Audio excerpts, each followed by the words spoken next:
South India shopping mall kilo sale అభిమానుల కోరికపై శ్రావణంలో కూడా ఆషాఢం ధరలకి.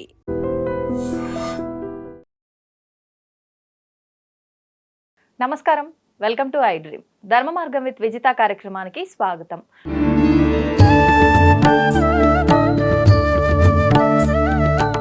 నమస్కారం గురుగారు. నమస్కారం. గురుగారు, నేటి యువతరానికి సంబంధించిన ఒక మంచి విషయం మాట్లాడబోతున్నాము. ఏంటంటే యువత తొందరగా అట్రాక్ట్ అవుతున్నారు, వాళ్ళ లైఫ్ కి సంబంధించి ఒక గోల్ ని డిజైన్ చేసుకుంటున్నారు, కానీ అందరూ సక్సెస్ అవ్వలేకపోతున్నారు గోల్ ని రీచ్ అవడంలో. రీచ్ అవ్వాలి ప్రతి ఒక్కరు కూడా వాళ్ళ గోల్ ని అంటే ఏం చేయొచ్చు అంటారు? తప్పకుండానమ్మా. ప్రధానంగా యువతకి ఈ వీడియో ఖచ్చితంగా వినాలని ఎందుకు చెప్తున్నానంటే, యువత మోటివేటెడ్ గా ఉంటేనే ఫ్యూచర్ ఉంది వీళ్ళకి. ఎందుకంటే పోటీతత్వం ఇప్పుడు మనం గ్రామాలతోటి వాటితోటి కాదు, గ్లోబల్ గా పోటీ పడుతున్నాం మనం. ఇప్పుడు పోటీ పడకపోతే మనం చదువుకున్న చదువులు వేస్ట్. మన దేశం అభివృద్ధి చెందాలన్నా సరే యువత కంపల్సరీగా పోటీగా స్పీడ్గా టార్గెట్ రీచ్ అవ్వాలి. అయితే దీనికి కావాల్సింది ఇప్పుడు యువతకి ఏంటి అంటే కనుక, సక్సెస్ఫుల్ అయినటువంటి వాళ్ళ స్టోరీ చాలా ముఖ్యం. మనం ఎంతసేపు ఏ స్టోరీలు వింటున్నాం అంటే కనుక, ఎలాన్ మస్క్ అని, జెఫ్ బెజోస్ అని ఏవో స్టోరీలు వింటున్నాం. కానీ అన్నిట్లకన్నా గొప్ప స్టోరీ మన చరిత్రలోనే ఉన్నాయి, మన పురాణాల్లోనే ఉన్నాయి. భగీరథ వృత్తాంతం ఒక్కసారి వింటే నిజంగా మనకి దాని ఆదర్శంగా తీసుకుంటే ఏ యువత అయినా సరే ఏది స్టార్ట్ చేసినా సరే వాడు అది పూర్తయ్యేదాకా కూడా వాడు గోల్ రీచ్ అయ్యేదాకా కూడా వాడు వదలడు, సక్సెస్ అయితే తీరుతాడు. ఒక మనిషి సక్సెస్ అవ్వాలంటే ఏదో తాపత్రయం కుదరదు, వాడికి మోటివేషన్ కావాలి. అలాంటి మోటివేషన్ మన బ్లడ్లో ఉంది, మన రామచరిత్రలో ఉంది. తెలుసా మీకు? ఇప్పుడు ఇక్ష్వాకు వంశంలో సగరుడు అనేటటువంటి చక్రవర్తి ఉన్నాడు. అంటే రామచంద్రమూర్తి వంశం అంతా కూడా ఇక్ష్వాకు వంశం. ఆయనలో అంతకు ముందు తరం వాడు మనకి సగర చక్రవర్తి. ఈ సగర చక్రవర్తికి ఇద్దరు భార్యలు ఉన్నారు. ఒక ఆవిడ పేరు కేశిని, ఇంకొక ఆవిడ పేరు సుమతి. అయితే కేశినికి సుమతికి సంతానం లేరు, ఇద్దరికి పాపం సంతానం లేకపోతే అప్పుడు ఆయన పాపం తపస్సు చేస్తే భృగు మహర్షి ప్రత్యక్షమయ్యాడు. ఏమయ్యా ఏమిటి విషయం అని అడిగితే, సంతానం లేదయ్యా, సంతానం కావాలి అన్నాడు. సరే నీకు అనుగ్రహాన్ని ఇస్తున్నాను, ఒక భార్యకి చాలా అతివీర పరాక్రముడైనటువంటి భవిష్యత్తులో వాడి వల్ల మీ వంశాభివృద్ధి కలిగేటటువంటి సంతానాన్ని కలగజేస్తాను ఒక్కడే. ఇంకొక భార్యకి మనకి అనేక మంది సంతానం, అనేక బహు సంతానాన్ని కలగజేస్తాను, 60,000 మంది సంతానాన్ని కలగజేస్తాను. కాబట్టి ఈ రెండిట్లో నీకు ఏం కావాలి అని అడిగాడు. సరే అయితే తప్పకుండా ఒక భార్యకు ఒక వరం, ఒక భార్యకు ఒక వరం అని చెప్పేసి అడిగారు. సరే కేశునికి ఏమో ఒకడు పరాక్రమవంతుడు, ఇంకొక భార్యకి ఏమో పిండం అనేక రకాల 60,000 ముక్కలై 60,000 మంది పుట్టారు సుమతికి. వాళ్ళ పేరు సగరులు, ఈయన పేరేమో అంశుమంతుడు, అసమంజసుడు అనేటటువంటి వాడు కేశుని యొక్క కొడుకు. వీళ్ళందరూ సగరులు, 60,000 మంది పుట్టారు. సరే పుట్టిన తర్వాత సగరులు బాగానే నడుస్తోంది, వాళ్ళందరూ వ్యవస్థ నడుస్తోంది. కానీ ఇక్కడ అసమంజసుడు అనేవాడు ఉన్నాడు చూసారా, కేశుని యొక్క కొడుకు. వాడు ఏంటంటే పెరుగుతున్నాడు, పెద్ద అవుతున్నాడు, కానీ సైకలాజికల్ డిజార్డర్లో ఏరేడు. అంటే చూడండి, పిచ్చి పిచ్చిగా బిహేవ్ చేయడం, అందరినీ కొట్టడం, తిట్టడం, చెడు స్నేహితులు, వ్యసనాలు, ఎలా పడితే అలా ఉంటున్నాడు అనమాట వాడు. అంటే ఇంక వాడిని తట్టుకునే పరిస్థితి లేదు అసలు రాజ్యంలో, అంత చెడ్డ పేరు వచ్చేసింది. బాబా ఇలాంటి వాడు రాజ్యంలో ఉండకూడదరా అని చెప్పి ఏం చేశారంటే ఆఖరికి, బాబా ఇలాంటి వాడు చాలా ప్రమాదం, ఈయన ఎలాగైనా మార్చాలనుకుని ఏం చేశారంటే, పెళ్ళి అయితే కొంతమంది మారుతారు కదా, అయితే వీడికి పెళ్లి చేద్దాం, వచ్చిన భార్య అయినా మారుస్తుందేమో అని చెప్పి, బాధ్యత వస్తుందేమో అని చెప్పేసి వీడికి పెళ్లి చేశారు. అసమంజుడికి పెళ్లి చేస్తే వివాహం అయ్యింది. వివాహం అయిన తర్వాత సంతానం కూడా కన్నాడు. కనినా కూడా వీడి మారటం లేదు. ఏం చేయాలి అని చేత వీడిని ఇంక ఇక్కడ ఉంచకూడదు అని రాజ్య బహిష్కరణ చేశారు. ఈ అసమంజసుడు రాజ్యం వేసి బయటికి వెళ్ళిపోయాడు. ఈయన పుట్టిన పిల్లాడి పేరు అంశుమంతుడు. అసమంజసుడు యొక్క కొడుకు పేరు అంశుమంతుడు అనమాట. చాలా బుద్ధిమంతుడు, వాళ్ళ తండ్రిలా కాదు, బుద్ధిమంతుడు, చెప్పిన మాట వింటున్నాడు, పద్ధతిగా పెరిగాడు, సంస్కారవంతుడు, ధైర్యవంతుడు, చాలా బుద్ధిమంతుడు, చాలా గొప్పవాడు పెరిగాడు. సరే ఇలా జరిగిన తర్వాత కొంతకాలానికి సగర చక్రవర్తికి అశ్వమేధ యాగం చేయాలనుకున్నాడు. అశ్వమేధ యాగం చేయాలంటే ఒక యాగాశ్వాన్ని, గుర్రాన్ని వదులుతారు. అది ఏం చేస్తుందంటే అన్ని యొక్క గ్రామాలు తిరుగుతుంది, అది అన్ని రాజ్యాలు తిరుగుతుంది. సో దాని కాన్సెప్ట్ ఏంటంటే, ఆ గ్రామాలు తిరిగేటటువంటి సమయంలో, రాజ్యాలు తిరిగే సమయంలో ఎవరో గుర్రాన్ని ఆపకూడదు, గుర్రం ఆపకుండా వదిలేయాలి. వదిలేసి సామంతులు అయిపోవాలి. లేదు సామంతులు అవడం ఇష్టం లేదు, స్నేహం చేయడం ఇష్టం లేదు అనుకోండి, గుర్రాన్ని ఆపాలి. ఆపితే వాళ్ళు వీళ్ళు యుద్ధం చేసుకుని యుద్ధంలో నగ్గి మళ్ళీ కంటిన్యూ చేయాలి, ఆ అశ్వాన్ని వదిలి పెట్టాలి. సరే ఈ కాన్సెప్ట్ అనమాట అశ్వమేధయాగం అంటే. సరే ఇలాగ గుర్రం తిరుగుతూ ఉంది. గుర్రం తిరుగుతూ ఉండేటటువంటి సమయంలో ఏం జరిగిందంటే, సగరుడు కనుక అశ్వమేధయాగం చేసేస్తే ఒకవేళ భగవంతుడు కనుక ప్రత్యక్షం అయిపోతే ఇంద్ర పదవి కావాలని కోరుకుంటాడేమో. సాధారణంగా అప్పట్లో ఇంద్ర పదవి గొప్పది. ఇప్పుడు సీఎం ఎలాగో పిఎం ఎలాగో, సో ఇప్పుడు భూలోకంలో ఎవరు యాగం చేసినా ఇంద్ర పదవి కోరే పరిస్థితి ఉంటుంది. సో అంచేత సగరుడు ఇంద్ర పదవి కానీ కోరతాడేమో అని ఇంద్రుడు కుళ్ళుబుద్ది పుట్టింది. పుట్టి ఏం చేశాడంటే ఇంద్రుడు, సరే ఎలాగైనా ఈ యాగం జరగనివ్వకూడదు అని కుతంత్ర పని ఏం చేశాడంటే ఆ యాగాశ్వాన్ని తీసుకెళ్లి పాతాళ లోకంలో కపిల మహర్షి జపం చేసుకుంటూ ఉంటే, తపస్సు చేసుకుంటే ఆ పక్కనకి వెళ్ళి కట్టేశాడు గుర్రాన్ని. కారణం ఏంటి? డైరెక్ట్ గా యుద్ధం చేయకూడదు. ఇప్పుడు మీ ఇంట్లో ఏదో వస్తువు ఉంది, పక్కింట్లో వాడేసి వీడు వెళ్ళిపోతాడు అనమాట. మీరు ఎవరుకుంటారు? పక్కింటి వాడు దొంగతనం చేశాడు అనుకుని వాడి మీద యుద్ధానికి వెళ్తారనమాట. మీరు కొడుకు చేస్తారు, వీడు హ్యాపీగా ఉండొచ్చు. ఇది లాజిక్. ఇంద్రుడి యొక్క పన్నాగం అది. సరే అలా అనుకున్నాడు.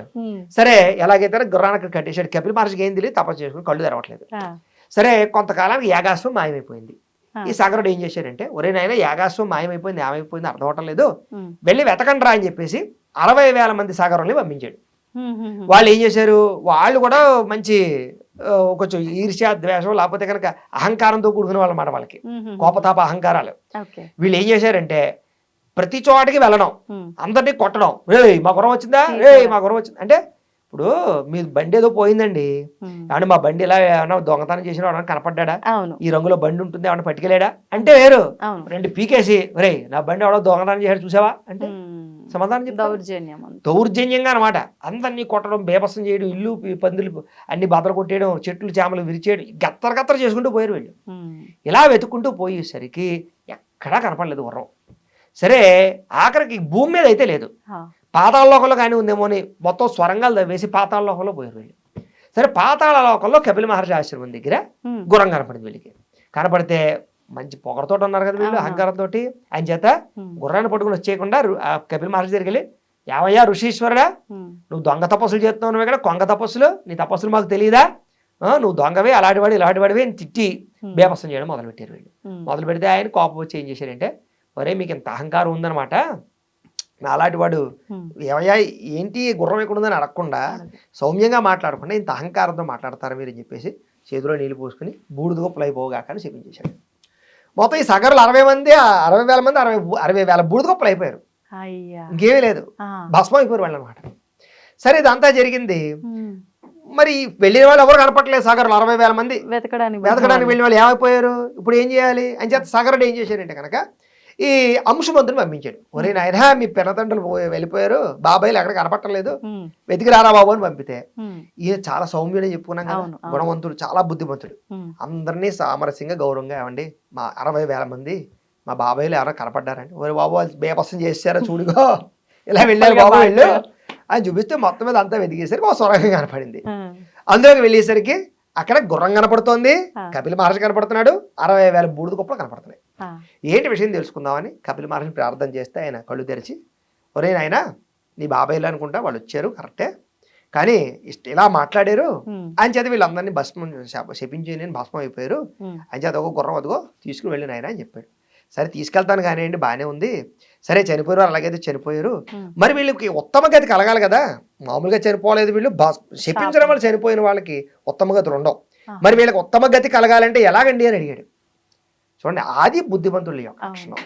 అడిగితే అప్పుడు ఈయన భక్తి మెచ్చికి సంస్కారాన్ని మెచ్చి, ఒరే నాయన వీళ్ళకి ఉత్తమ గతి కలగాలంటే ఆకాశ గంగ వచ్చి వాళ్ళ మీద పారాలి, పారితేనే వాళ్ళకి ఉత్తమ గతి కలుగుతుంది, దానికోసం ప్రయత్నం చేసుకోపో అని చెప్పి పంపించాడు. సరే గుర్రాన్ని తీసుకొచ్చి తాతగారికి అప్పచెప్పాడు. శుభ్రంగా అక్కడ దానికి సంబంధించి సగరుడు ఆ అశ్వమేధ యాగాన్ని కంప్లీట్ చేసాడు. యాగం అంతా పూర్తయిపోయింది. అయిపోయిన తర్వాత మరి ఇప్పుడు టార్గెట్ ఏంటి? ఇప్పుడు గంగాదేవిని తీసుకొచ్చి ఎలాగైనా సరే బూడిద గొప్పలు తడపాలి, లేకపోతే వంశం తరించదు, గతి ఉండదు వాళ్ళందరికీ. అది టార్గెట్. సరే ఏం చేశారంటే సగరుడు, ఒరే నాయనా నా వయసు అయిపోయింది, నువ్వు ప్రయత్నం చేయి, ఎలాగైనా గంగాదేవిని తీసుకురా అని చెప్పేసి ప్రయత్నం చేయమన్నాడు. సరే ఈ అంశుమంతుడు బ్రహ్మాండంగా తపస్సు చేశాడు కానీ ఆయనకి పని అవ్వలేదు. పని అవ్వడంతో ఈ అంశుమంతుడికి పుట్టినటువంటి వాడి పేరు దిలీపుడు. తర్వాత ఆయనకి సంతానం కలిగింది, దిలీపుడు పుట్టాడు అనమాట. దిలీపుడు పుట్టిందా వదిలేనా మీ బాబాయిలు పెద్దనాళ్ళు మీ తాతలు వీళ్ళందరూ ఇలా మరణించారు చేత వీళ్ళకి ఎలాగైనా సరే మన జీవితంలో మన టార్గెట్ ఏంటంటే గంగాదేవిని భూమి తీసుకొచ్చి వాళ్ళని గతి కలగజేయాలి వాళ్ళకి, కాబట్టి నా వల్ల అవ్వలేదు, నువ్వైనా ప్రయత్నం చేయరా అని దిలీపుడికి అప్పచెప్పాడు. దిలీపుడు కూడా బోల్డ్ తపస్సు చేశాడు కానీ ఆయనకి పని అవ్వలేదు, ఆయనకి వయసు అయిపోయింది. ఆ. ఆయనకి పుట్టినటువంటి వాడి పేరు భగీరథుడు. ఓ. భగీరథుడు పుడితే ఎవరైనా మీ తాత ప్రయత్నం చేశాడు, నేను ప్రయత్నం చేశాను, నా వల్ల అవ్వలేదు, ఆ. నువ్వైనా ప్రయత్నం చేయరా బాబు అని భగీరథుడికి అప్పచెప్పాడు. ఆహా. భగీరథుడికి అప్పచెప్తే అప్పుడు భగీరథుడు ఉమ్. ఘోరంగా తపస్సు చేశాడు. తపస్సు చేస్తే బ్రహ్మగారు ప్రత్యక్షం అయ్యాడు. ఉమ్. ప్రత్యక్షమై ఎవరైనా చాలా బాగా తపస్సు చేసేవరా నువ్వు, మీ చేసిన వాళ్ళందరూ కలిసి నువ్వు ఉత్తముడివి కాబట్టి ఉమ్. నీకు అనుగ్రహాన్ని ఇస్తున్నాను, నువ్వు ఇప్పుడు గంగని ప్రార్థన చేస్తే గంగ నీ యొక్క ప్రార్థనకు మెచ్చి నువ్వు చెప్పిన మాట వింటుంది, చక్కగా గంగని ప్రార్థన చేసుకో అన్నాడు. గంగాదేవిని ప్రార్థన చేస్తే గంగాదేవి ప్రత్యక్షమైంది. అమ్మ గంగ ఇలాగా మా పినతండ్రులను తరింప చేయాలి, నువ్వు భూమి మీదకి రావాలి అని ప్రార్థన చేశాడు. తప్పకుండా వస్తానయ్యా, కానీ ఒక షరతు ఇక్కడ విషయం ఏంటంటే కనుక నా అంతటి నేను భూమి మీదకి వచ్చానంటే కనుక భూమి బదలేసిపోతుంది, తట్టుకోలేదు ఆ శక్తిని. ఓకే. ఇప్పుడు పెద్ద ప్రెజర్ అయినటువంటి వాటర్ ఫోర్స్ పట్టుకొచ్చి వేస్తే కన్నం పడిపోతా భూమి. అంతే. అంచేత నాకు రావడానికి అభ్యంతరం లేదు, కానీ ఉమ్. అది తట్టుకునే శక్తి భూమికి లేదు నాయన. ఉమ్. అంచేత మధ్యలో ఎవరైనా ఆచ్ఛాదన ఉండేటటువంటి పరిస్థితి చూసుకో, ఆ శక్తి ఎవరికైనా ఉంటే చూసుకో, నేనైతే వస్తానని చెప్పి ఒక కండిషన్ పెట్టింది. ఆహా. సరే ఇప్పుడు దానికి సంబంధించి శక్తి ఎవరు కాయగలరు అంటే అడిగితే అందరిని అడిగితే శివుడు ఒక్కడే దాన్ని చేయగలరు, కాబట్టి శివుని ప్రార్థన చేయన్నారు. ఓకే. సరే భగీరథుడు వెళ్ళి శివుడి కోసం ప్రార్థన చేశాడు. ప్రార్థన చేసి శివుడు ప్రత్యక్షమై ఏమిట్రా అన్నాడు. ఏమీ లేదమ్మా, ఏమీ లేదయ్యా, మీరు చేయవలసిన పని ఏంటంటే గంగాదేవి వస్తుంది, అసలు మీరు మధ్యలో కాస్త ఆఫ్ చేసి దాని ఫోర్స్ తగ్గించి స్లోగా వదిలిపెట్టాలి మీరు బిందు రూపంలో చుక్క చుక్క అని చెప్పేసి అన్నాడు. సరే గంగాదేవిని నా జటాజోటంలో ఒడిచిపెట్టేస్తాను నేను, నీకే అభ్యంతరం లేదు, నువ్వు అన్నట్టుగా చుక్క చుక్క వదిలిపెడతాను బిందు రూపంలో, నువ్వు ప్రయత్నం చేసుకో అన్నారు. గంగాదేవిని ప్రార్థన చేసి శివుడు అనుగ్రహాన్ని ఇచ్చాడమ్మా రా అన్నాడు. ఆవిడకి అక్కడ గర్వం వచ్చింది. ఏమిటి, శివుడు నన్ను పట్టుకోగలడా, అంత శక్తి ఉందా, ఆహా చూద్దాం అని. ఈ విషయం పరమేశ్వరుడు తెలిసింది. ఆయనకు తెలియని విషయం ఉంటుంది. ఆవిడ గర్వం తెలిసి ఈవిడ గర్వాన్ని ఎలాగైనా అరచాలని ఏం చేశాడంటే శుభ్రంగా ఆ గంగనంతటినీ శివుడి జటాజోటంలో బంధించేశాడు. ఒక్క చుక్క బయటికి వదిలిపెట్టడం లేదు. ఇచ్చేత గర్వం ఉంచాలని వాళ్ళు దెబ్బలాడుకుని మళ్ళీ భగీరథుడి సమస్య ఇక్కడ. మీరు పంతాలు కూడా పక్కనట్టు పెట్టండి అయ్యా, ఎంతో తపస్సు చేసి నేను ఆవిడ్ని మెప్పించుకోగలిగాను, నిన్ను మెప్పించుకోగలిగాను, ఇప్పుడు మీరు దెబ్బలాడుకుని గంగను వదలకపోతే ఎంత ప్రయత్నం వృధా, దయచేసి బాగా కాస్త వదిలిపెట్టవయ్యా అని ప్రార్థన చేస్తే అప్పుడు ఈశ్వరుడు గంగాదేవిని వదిలిపెట్టాడు. ఇక్కడ దాకా బాగానే ఉందా అంటే గంగాదేవి నువ్వు వెళుతూ ఎవరు వెళుతూ ఉంటే నేను వెనకాల వస్తూ ఉంటాను, దారి చూపించవయ్యా అని. సరే ఈ దారి చూపించే క్రమంలో వెళుతూ ఉంటే కనుక కొంత దూరం వెళ్ళేసరికి జహ్ను మహర్షి తపస్సు చేసుకునే ప్రాంతానికి వెళ్ళి పాప ఆయన పక్క నుంచి వెళ్తున్నాడు. ఈయన ఈవిడికి ఏముంది, ఫాలో అయిపోవడమే. గంగాదేవి నదీ ప్రవాహం ఎంత మామూలు నది అనుకున్నారండి, ఆ ప్రవాహంలో వెళ్ళిపోతూ జహ్ను మహర్షి ఆశ్రమాన్ని ముంచేసింది. ఎప్పుడైతే ముంచేసిందో వెంటనే జహ్ను మహర్షి కోపం వచ్చింది. ఏంటి నా అంతరవాడు ఇక్కడ తపస్సు చేస్తూ ఉంటే నా ఆశ్రమాన్ని ముంచేస్తావా అని ఏం చేశాడంటే మొత్తం గంగనంతటిని ఆజీవనం చేశాడు, తాగేశాడు మొత్తం. అంటే అంత శక్తి ఋషులకు ఉంటుందన్నమాట, వాళ్ళు సామాన్యులు ఏం కాదు, తపశ్శక్తి అంత గొప్పది. మొత్తం గంగనంతటి ఆజీవనం చేసేసరికి ఒక్క చొక్కలేదు మళ్ళీ. ఇది ఎక్కడ హోరవా, ఎన్ని విగ్రహాలు నాకు, మామూలుగా కాదు, ఎంత అలసిపోయాడు చూడండి భగీరథుడు. అంటే ఎన్ని విగ్రహాలు వచ్చాయి చూడండి. అయినా సరే ఎక్కడా కూడా పట్టు వదలకుండా మళ్ళీ జహ్ను మహర్షిని ప్రార్థన చేశాడు. ఏమయ్యా, మా పితరులు తరించడానికి ఎంతో కష్టపడి నేను తీసుకొచ్చాను, నా మీద దయ ఉంచి కాస్త గంగాదేవిని వదిలిపెట్టాను. అప్పుడు మళ్ళీ చెవులోంచి వదిలిపెట్టాడు.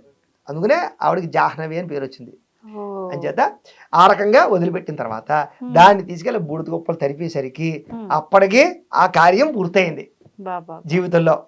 అంటే అప్పటిదాకా కూడా ఎన్ని విఘ్నాలు వచ్చినా, ఎంతమంది దేవతలు ఇబ్బందులు పెట్టినా, ఋషులు ఇబ్బందులు పెట్టినా పట్టు వదలకుండా మొత్తం మీద ఎలాగైతేనే సాధించి ఆయన తరించాడు, ఆయన పినతండ్రులు తరింపజేశాడు, వంశాన్ని తరింపజేశాడు. కాదు, ఇప్పటికి మనల్ని తరింపజేస్తున్నాడు. ఇప్పటికి మనం వెళ్ళి గంగలో స్నానం చేసి తరించగలుగుతున్నాం. మన పెద్దల పెండాలు పట్టుకెళ్ళి అందులో కలిపి వాళ్ళని తరింపజేస్తున్నాం, అవునా కదా.